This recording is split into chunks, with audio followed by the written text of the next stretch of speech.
أعوذ بالله من الشيطان الرجيم بسم الله الرحمن الرحيم الحمد لله رب العالمين والصلاة والسلام على سيدنا ونبينا أبي القاسم المصطفى محمد اللهم صل على محمد وعلى محمد وعجل فرجه وعلى أهل بيته الطيبين الطاهرين واللعنة الدائم على أعدائهم أجمعين من الآن إلى قيام يوم الدين.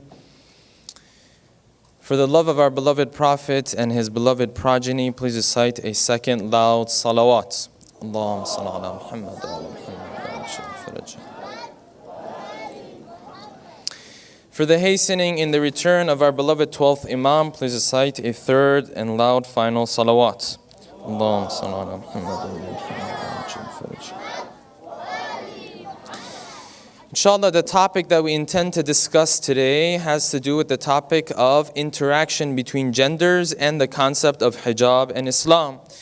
The idea of hijab and in general the way the two genders interact with one another from the Islamic perspective is one of those Islamic practices that has drawn a lot of attention to itself. There are a lot of other practices we have in Islam that are far more fundamental to our faith compared to this one, the idea of hijab, for example. But you find in the world, it's not our salat that has drawn attention to itself. It's not our fasting that has drawn attention to ourselves. You find out of all of these practices, some of them even more fundamental than the idea of hijab. You find this idea of hijab is a thing that has drawn attention to itself. Today, that's why you see a little less, of course, here in the United States and Canada, but a lot more in European countries, left and right. You see these countries, they place bans on the different types, different forms of hijab that someone might wear. For example, they might wear the niqab, for example, or the burqa, these different types of hijab. Of course, we have to discuss to see whether Islam recommends this type of hijab when you're living in a non-Muslim country in the West. That's a discussion that we need to have. But regardless of whether this is the ideal form of hijab or not, you find that these countries, they're very sensitive to them when they shouldn't be, because these are countries that claim to be secular countries. Secular meaning what? Meaning that this person doesn't care what you do in your personal life. This country, these individuals, these governments, they say we're secular. Whatever you want to do in your personal life, that's fine with us, as long as you don't take religion and you don't start making decisions based on what? Based on religion. This is what the secular point of view has to say. Even though they claim that when it comes to, for example, these forms of hijab, you find that there is quite a bit of sensitivity. They are sensitive towards it. And that's why you have different types of bans out there. And then when you go and look at the reasoning that they mention for these bans, you ask them, you say, why are you banning this? Isn't this a personal matter? They say, yes, it's a personal matter, but sometimes they'll mention certain reasoning. When you take a look at the reasoning, you find that these are not the real reasons why they're so sensitive towards something like this. Sometimes they will say the reason why we're banning this is because it stops us from creating an open society. What does covering my face have to do with creating an open society, for example? Sometimes they'll say, no, it's not that we want to burst into your personal life. That's fine. The problem is when you go into a court of law, when you're at the border, for example, immigration, all of these things, we need to be able to verify your identity. When you're wearing this niqab or this burqa, we can't do that. And then this begs the question, then why are you banning it at all times? You can have a law that when you come in the court of law, for example, when you're at immigration, whatever the case may be, any situation that necessitates verifying your identity. You say, okay, in this particular situation, you have to show us your face so that we can verify your identity. You see, that's not the case. The ban is a comprehensive ban on these things. So from a secular point of view, the type of attention that this idea and this concept of hijab has drawn to itself, it really doesn't make sense, these bans that we see. So you see that has drawn all this attention. When we come and look at our own communities though, brothers and sisters, you find that this concept of hijab and interaction between genders, you would think that our Muslim communities, our Muslim brothers and sisters would have a relatively good understanding of this issue. Why? Because it's an issue they deal with on a daily basis. If I come to you and I ask you about the rulings of Hajj, I say when I go to Hajj and I'm throwing the rocks, am I supposed to do it with my left hand or my right hand? Of course you're not going to know. Because Hajj is something you deal with once in your lifetime. Even when you're doing it, you need someone to walk you through all the a'mal. If I ask you questions about zakat, for example, these are things that you don't deal with on a daily basis. So no one expects you to know them very well. But when it comes to the idea of the dress code of Islam, interaction between genders, this is something we deal with on a daily basis. So you would expect the average Muslim to have a relatively proper understanding of this issue. However, when you look, brothers and sisters, you find the understanding that we have is very poor. It's nowhere near where it needs to be. Recite salawat, please.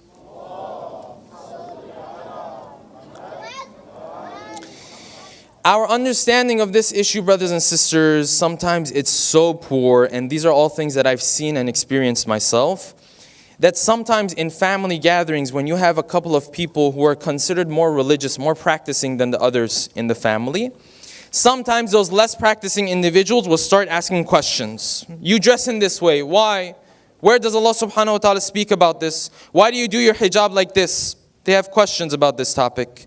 Sometimes you see our brothers and sisters that follow these rules and regulations to a T. This person has been practicing these rules and regulations for the past 20 years. Even that person cannot explain why she is doing what she's doing. Or that husband cannot explain why he is holding his wife accountable to this specific form of hijab. Any family gathering you go to, brothers and sisters, the questions regarding hijab are not difficult to find. Anywhere you go and you sit, the moment you bring up this topic, it will start from there. Questions will pop up, left and right. Inshallah, we're going to go through, I'm going to mention 5 different questions. These questions we will go through, and then inshallah we will try to go through the answers to them. Number 1, where does Allah subhanahu wa ta'ala speak of this idea of hijab in the Quran? This is a very delicately phrased question, brothers and sisters. Pay attention to the question. Where does Allah subhanahu wa ta'ala speak of this in the Quran? Number 1. Number 2, when we speak of this idea of hijab, what are the 4 different aspects of hijab? What are the 4 issues when it comes to hijab that our maraji, our scholars have given their fatwa and their rulings about? Third question. If the boundaries of hijab are clear in Islam, then why is it that when we go from a Muslim country to a non-Muslim country, you see all of a sudden the type of hijab that we're wearing changes? Or vice versa, you go from a non-Muslim country to a Muslim country. If hijab is clearly defined in Islam, then why is it that we can compromise with certain parts and other parts we cannot compromise with? For example, if you're living in a Muslim country, you might be wearing an abaya. In a non-Muslim country, you might be wearing a pair of pants and a shirt. Who allowed us to compromise here? If you can compromise here, then can't you compromise, for example, on your hair, for example? What allows us to compromise on certain parts of hijab and not other parts? I'm not saying any of these are right or wrong, brothers and sisters. These are just the questions that I'm trying to get out. Number 4, and this one is a very important question.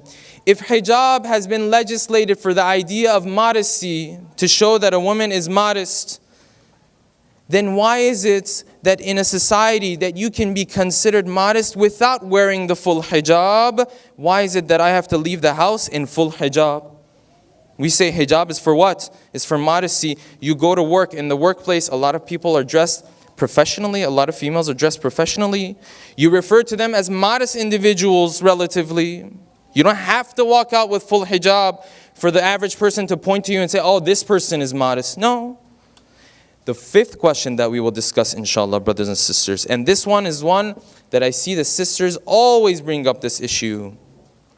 Why has Islam asked the woman to walk and talk and behave in such a way that it does not provoke haram in the man? Sometimes a sister will say, why is Allah subhanahu wa ta'ala burden me when a man does not have self-control?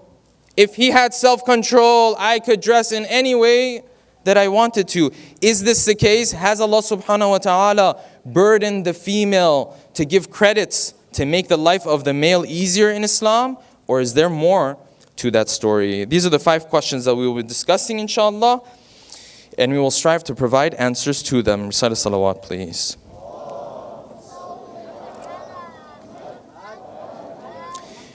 Let's start from here, brothers and sisters, and I want to make sure we get this point out at the very beginning. It never crosses my mind, at least personally, it never crosses my mind when someone comes up with these questions, whether it's hijab or it's anything else that we have in Islam, it never crosses my mind that you're supposed to criticize a person like this. These questions are all valid questions. They're important questions. These questions, brothers and sisters, are questions that the brothers should also be asking. This is not a topic for our sisters. This is a topic that our brothers are also going to be held accountable with regards to. Why? When you look at our ahadith, you find there's this specific term that the Ahlul Bayt speak of. They use this term for a man who does not have the ghayrah that he's supposed to have. Meaning what? Meaning that his wife, his daughter, his sister is walking out in the street in any way or form or shape that she wants, and he doesn't care about it. He's okay with it. This person is referred to in the ahadith as a dayyuth. They asked the Prophet, they said, this dayyuth that you keep speaking of, who is this person? The Prophet said, dayyuth is someone who has a wife. This wife puts on makeup. She goes out in the streets. She's walking. Every step of the way that she goes, she is building a house of fire for the husband because the husband was okay with her doing what she's doing. If we find, brothers and sisters, the idea of hijab, the concept of hijab, is the way it is in our communities, a lot of it has to do with this side of the curtain, brothers and sisters. A lot of it has to do with our fathers. What does a daughter look up to? Of course they look up to their father. If my father has not educated himself, if my father cannot answer 2 of my questions when I talk about this, of course the daughter is not even going to feel the necessity to dress or walk or talk in a certain way. So this is important for both of us, inshallah. Recite a salawat.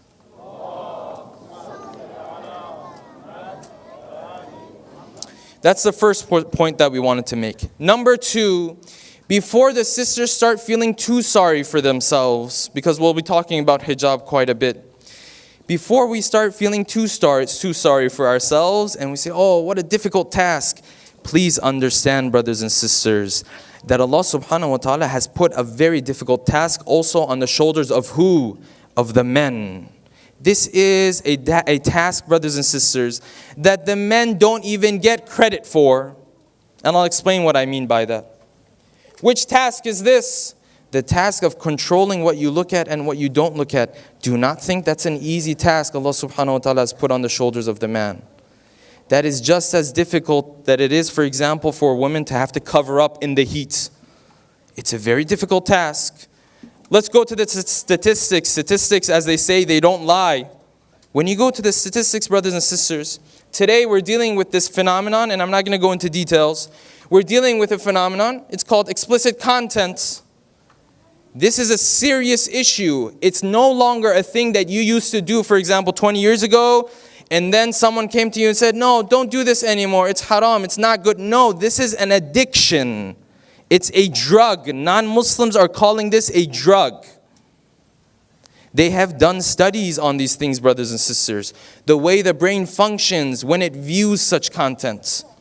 When you go to the scientists, you ask them, the people who are dealing with this addiction, which is, by the way, one of the fastest growing addictions in the U.S. today. One of the 3 fastest growing addictions in the U.S. According to some studies, it is the fastest growing addiction in the U.S. today.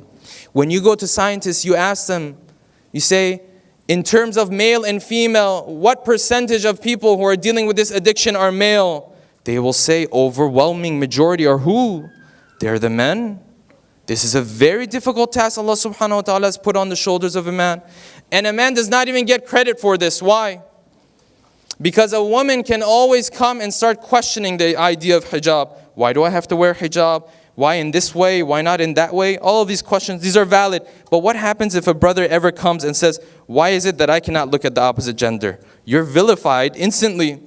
And that's not necessarily a bad thing. My point is that a sister can get to question all she wants. But a man cannot question these things. If a man questions these things, everyone's going to run away. Look at him. Look at what he's saying. So this is a difficult task Allah subhanahu wa ta'ala has placed on the shoulders of the men. Neither gender can belittle the difficulty of this task. This is why some of these scientists, I'm going to mention this and we're going to move on.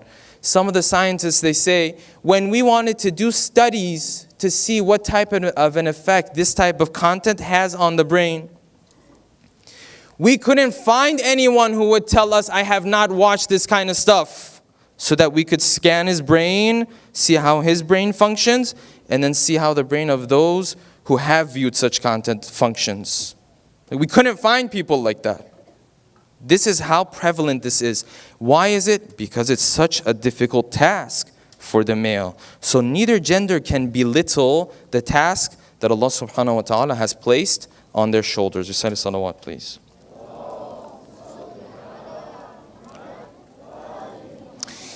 Okay, having understood this, the first question that we wanted to discuss, where does Allah subhanahu wa ta'ala talk about this concept in the Quran? Before we answer that, brothers and sisters, this question is a very wrong question. Why? I don't know why it's become a trend. I don't know, it's like a millennial thing. I don't know what it is. We have gotten used to asking questions in this way. If we want to see if something is part of Islam, you know how we phrase our question? We say, where does Allah subhanahu wa ta'ala speak about it? In the Quran. And then you know how we'll follow up with that. Speak to me with the words of Allah. I believe in the words of Allah. You become such a big fan of the words of Allah all of a sudden. Now the words of Allah are sitting right there in your shelf and you haven't taken the chance, the time to even look at the words of Allah. But now all of a sudden, you are such a fan of the words of Allah. Speak to me through the Quran. Brothers and sisters, the Quran is not our only source. Let me ask you a question. You got up and you prayed today. When you started praying, you said what at the very beginning? You said Allahu Akbar. Where is that in the Quran? Then you said Alhamdulillah Rabbil Alameen Ar-Rahman Ar-Rahim. Where is that in the Quran? Then you went to ruku before you went to sajda. Where is that in the Quran? Details of our Islamic practices that are universally and unanimously accepted in the world of Islam. They're not in the Quran. How come when it comes to those, you're not a fan of the Quran? How come over there you don't say, speak to me through the words of Allah? Over there you say, oh no, this is part of Islam. All of these details. Imagine you meet a Muslim, brothers and sisters. Just think about this. Our double standards. You meet a Muslim, you ask the Muslim, brother, did you pray Fajr today? He says, yes, I prayed 4.5 rakats today for Fajr. I don't know about you, but I'm going to run away from a Muslim like that.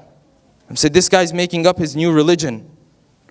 But where is all of that in the Quran? Nowhere to be found. The Quran never gets into the details of salat. Sometimes the Quran will say, you want to pray, like pray 3 times a day or 5 times a day. Sometimes the Quran will talk about the importance of salat. فَوَيْنٌ لِلْمُصَلِّينَ الَّذِينَ هُمْ عَنْ صَلَاتِهِمْ سَاهُونَ. Sometimes the Quran will talk about the purpose of salat. وَأَقِمِ الصَّلَاةَ لِذِكْرِ. But never does the Quran speak about these details that you can swear on that are part of Islam. How come over there we're not such a fan of the Quran? Over there you find hadith, okay, no problem, I'm just praying. But all of a sudden here, you have to speak to me through the words of the Quran. This, brothers and sisters, is the ideology that some of the companions of the Prophet had. They came out, they said, Hasbuna kitabullah. But when you go to the Quran itself, this is verse 44 from Surah An-Nahl. When you go to the Quran itself, you find the Quran puts emphasis on the Prophet's role. وَأَنزَلْنَا إِلَيْكَ الذِّكْرِ. We sent down this Quran to you. لِتُبَيِّنَ لِلنَّاسِ مَا نُزِّلَ إِلَيْهِمْ. So that you could explain Islam to people. What the Prophet has to say, that's also alongside the Quran. So any topic that we want to discuss, brothers and sisters, we need to rephrase this question. Unfortunately, it's become a trend to ask our question in this way. Where does he say it in the Quran? No. Let's rephrase this question once and for all. From now on, when you want to see if something is part of Islam, you say, where does Allah subhanahu wa ta'ala spoken of this? In Islam, not in the Quran. There's plenty in the Quran that Allah subhanahu wa ta'ala has not even touched on. Recite a salawat, please.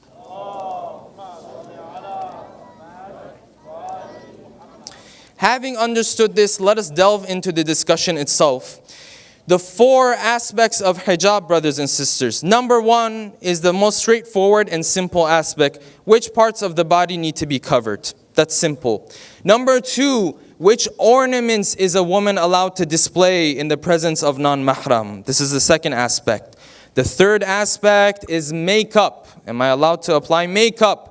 And the fourth aspect, which is most of our discussion will have to do with most of the issues that our sisters have in terms of the criticism or the comments that they make, has to do with the fourth issue is that a woman is not allowed to walk or talk or behave in such a way that it attracts the attention of the opposite gender.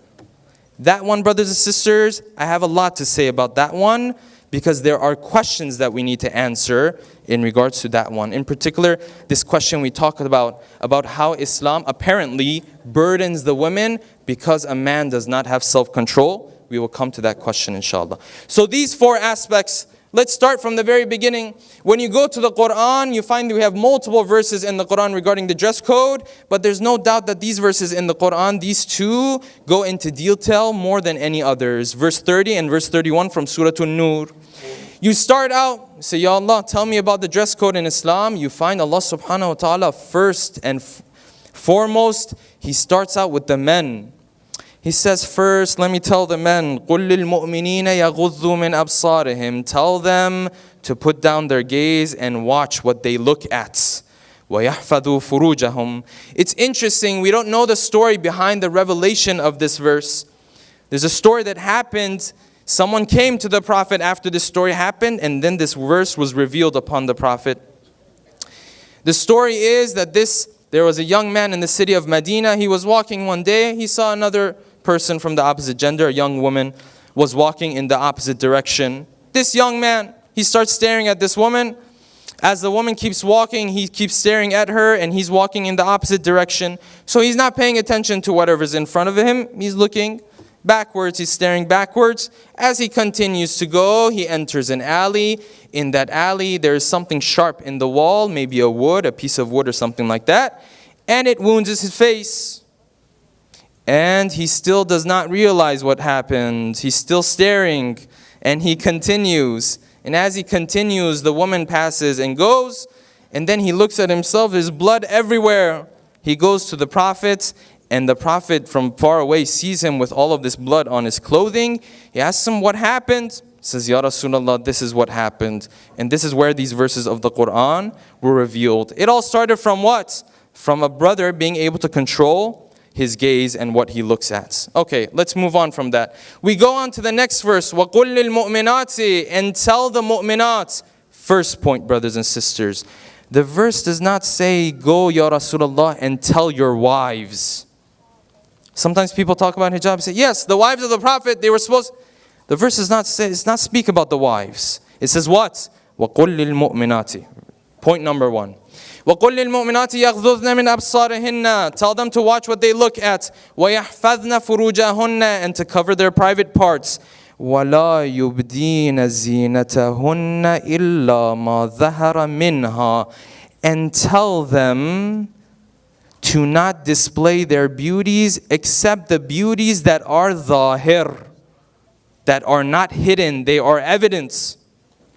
You come to this, brothers and sisters, if you are not in touch with the ahadith of the Ahlul Bayt, when you come to this, you start just guessing what these ornaments, what these beauties that Allah subhanahu wa ta'ala is speaking of, what they are. What beauties and what ornaments are these that are not hidden, that you are allowed to display? When you don't have the Ahlul Bayt, you sit there and you guess. But when you have the Ahlul Bayt, you go to them. This is why the Ashab, they came to the Ahlul Bayt multiple times. They asked about this exception. What are these ornaments that the Quran is saying they are not hidden, and because they are not hidden, you are allowed to display them? We have 2 groups of ahadith in this regard. The first group of ahadith say, and this is the ruling of some of our maraja, that this ornaments, this zina that are not hidden, you're allowed to display are 3 things. Number 1, as-siwar, a bracelet. Number 2, al-khatam. Number 3, al-kuhl, This is the ruling of Ayatollah Sistani. He says if you don't go above and beyond, please pay attention to this point. If you don't go above and beyond regarding these three, these are the three zinats that is allowed to be what? Displayed for the opposite gender. If it's not done in such a way that draws the attention of the opposite gender. So I want to emphasize on that. I'm just afraid there are going to be misunderstanding regarding this point that I'm making here, brothers and sisters. These three are an exception with this condition. Okay. Other than that, Ayatollah Sistani, what else can I display? Nothing. Nothing else can be displayed. You ask them, what about makeup? The verse is telling us no zinat except these three. Anything that's considered zinat, you have to cover it up. Okay, makes sense. The second group of ahadith, and this is for example the ruling of a number of our maraja, including Ayatollah Khamenei. The second group of ahadith, they came to the imams, they asked them, what is this zina that is zahir? We are allowed to display it for non-mahram. The imam said, al-wajhu wal-kaffayn, your face and the two hands. These two, you can display for non-mahram. Anything else that is considered zina, you have to cover. So this idea, brothers and sisters, we're not done. There's a lot of the discussion is left. But my point is, this idea that hijab is not in the Quran, this is wrong, brothers and sisters. Because this verse clearly stipulates with us, with a little bit of a complement from the ahadith, what type of hijab we are supposed to wear. Right here, we should have the answer to three of the questions or three of the aspects of hijab. Which parts of the body are we supposed to cover? Everything except for the face and the hands. Ornaments, according to some, you're allowed to show those three ornaments. According to some, no ornaments and no makeup. This is all from this one small phrase of the Quran. Okay, we understand this. I'm going to move on to a very interesting point. This has a historical context to it. Recite as-salawat, please.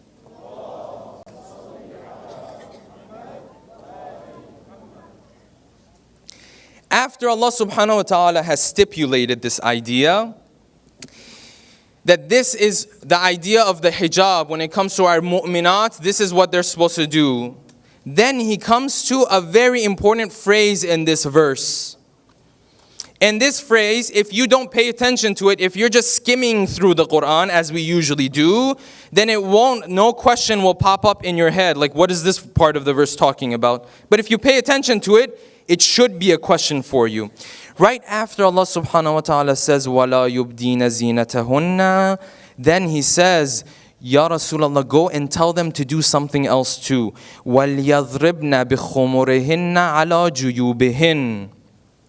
Two words we need to explain in this phrase. وَلْيَضْرِبْنَ بِخُمُرِهِنَّ. They should take their khumur. What is khumur? It's the plural of khimar. What is khimar? Khimar is a headscarf. They had two types of headscarves back in the day. They had the headscarf that's shorter, that normally our sisters wear today. And then they had a longer one, which was referred to as the jilbab, that would continue down the back of the body. The jilbab we'll get to later. The verse says, tell them to pull their khumur over their juyub. Juyub is this area, brothers and sisters. Why on earth is Allah subhanahu wa ta'ala commanding us to do this when He just explained this 2 words ago? He just said, وَلَا يُبْدِينَ زِينَتَهُنَّ إِلَّا مَا ظَهَرَ مِنْهَا. And you said مَا ظَهَرَ مِنْهَا is what? الْوَجْهُ وَالْكَفَّيْنِ. So obviously this area needs to be covered. Why is it that Allah subhanahu wa ta'ala, just right when He just said this, now He's saying, oh, by the way, tell them to cover their juyub. You just said this.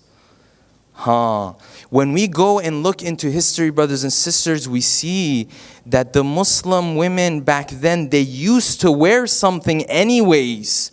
They used to cover, they used to have a form of hijab already. What would they do? This headscarf, instead of pulling it up in front of them, after it covers the hair, they would put it behind their ears or behind their neck. This is why Allah subhanahu wa ta'ala, particularly regarding this specific situation, He has to add this. He says, I know I told you how to wear hijab before, but this particular issue, I have to mention it again. By the way, this area, it needs to be covered, brothers and sisters. Now, Here you will see an example, brothers and sisters, of our ignorance when it comes to the Quran and when it comes to the rulings of Islam. Today, brothers and sisters, the very issue that caused Allah subhanahu wa ta'ala to reveal the verses of hijab to begin with, that form of hijab, now it's being presented to us as a hip, modern, fresh way of being a practicing Muslim and at the same time looking nice. No, if someone is doing hijab in that way, they have gone back to the days of Jahiliyyah. That's how they used to do hijab in the days of Jahiliyyah. That's nothing from the eyes of Allah subhanahu wa ta'ala. That's why Allah subhanahu wa ta'ala sent down the verse to begin with. Otherwise, they already did that. This is important to remember, brothers and sisters. We see sometimes, I can speak on behalf of my own people, some of the Iranian people, celebrities sometimes you see, when they go, for example, they leave a Muslim country, they go to a non-Muslim country, they're trying to sort of compromise, they're sort of trying to balance modernity and Islam. So they come up with this hijab where they're covering the hair, but everything else, the neck, is showing. And they really think that they've come up with this spectacular solution to this dilemma of hijab. No, this was square one in Jahiliyyah. You have gone back to square one in Jahiliyyah. Now Allah subhanahu wa ta'ala has to reveal the verse again for you. This is not a solution, brothers and sisters. In that story that I just mentioned about that young man who was staring at the young woman, the Imam, this hadith is from the Imam al-Baqir, the fifth Imam. He says the reason for this is because she had not worn hijab in the right way. She was just covering her hair and her neck, and other parts of her body were showing. This is why this young man was going through what he was going through. By the way, I'm not placing guilt on anybody. We'll get to the guilt. Don't worry about that. We'll discuss all about the guilt, inshallah. We'll get to that, inshallah. But our point is, brothers and sisters, and we will end now. We went through the first three aspects of hijab. Which parts of the body have to be covered? Ornaments and makeup. These three we answered. Remains for us a fourth principle, and that is the idea that a woman, and we will mention this also applies to men, and I'll explain how it applies to men. But for now, how a woman should not walk or talk or behave in such a way that attracts attention from the opposite gender. Inshallah, we will discuss where our ulama have come up with this from. What is their proof for this? Does a alim just sit there and say, oh, because I sit here in the corner of Najaf, for example, and I've never seen, forgive my wording, I've never seen anyone from the opposite gender, then this must have been haram. Is that how a marja reaches these rulings and these conclusions? Or does he have a very delicate thought process that we will go through? Inshallah. With that, we will bring today's talk to an end. Let us send our salams to our beloved Imam in the plains of Karbala. Assalamu alayka ya Aba Abdullah wa ala al-arwah allati hallat bifina'ik. عليك مني جميعا سلام الله أبدا ما بقيت وبقي الليل والنهار ولا جعله الله آخر العهد مني لزيارتكم. السلام على الحسين وعلى علي بن الحسين وعلى أولاد الحسين وعلى أصحاب الحسين ورحمة الله وبركاته.